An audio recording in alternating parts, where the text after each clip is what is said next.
त्या दिवशी आम्ही शिंदे समितीचा अहवाल ॲज इट इज स्वीकारलाय असं म्हणून जे कोणी घोषणा करतील त्या दिवशी महाराष्ट्र बंद असेल.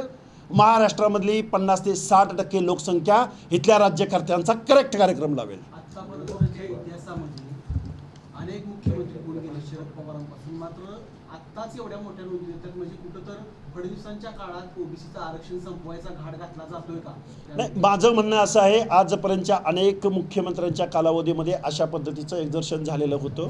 अशोक चव्हाण असताना सुद्धा झालेलं होतं, नारायण राणे समितीच्या माध्यमातून सुद्धा झालेलं होतं, गायकवाड आयोगाच्या माध्यमातून सुद्धा झालेलं होतं. पण त्यावेळी सन्माननीय न्यायालय असो किंवा सन्माननीय आरक्षणासंदर्भात निर्णय घेण्यात येणारा किंवा ज्यांना घेण्याचा घटनात्मक अधिकार आहे अशा स्टेट बॅकवर्ड कमिशनकडून वेळोवेळी या बाबतीमध्ये उत्तरं या महाराष्ट्राला मिळालेली आहेत. त्यामुळे हेच मुख्यमंत्री असं नाही म्हणता येणार.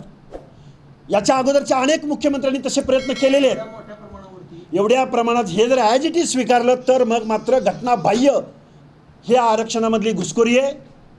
ओबीसी आरक्षण संपवण्याचा घाट आहे. ओबीसी आरक्षणाची घटनात्मक चौकट ब्रेक करण्याचा प्रयत्न या महाराष्ट्राच्या मुख्यमंत्र्यांकडून, मंत्रिमंडळाकडून आणि लोकनियुक्त सरकारकडून होतोय असा मी डायरेक्ट आरोप ॲज इट इज जर शिंदे समितीचा अहवाल स्वीकारला तर मी या मुख्यमंत्र्यावर करत आहे.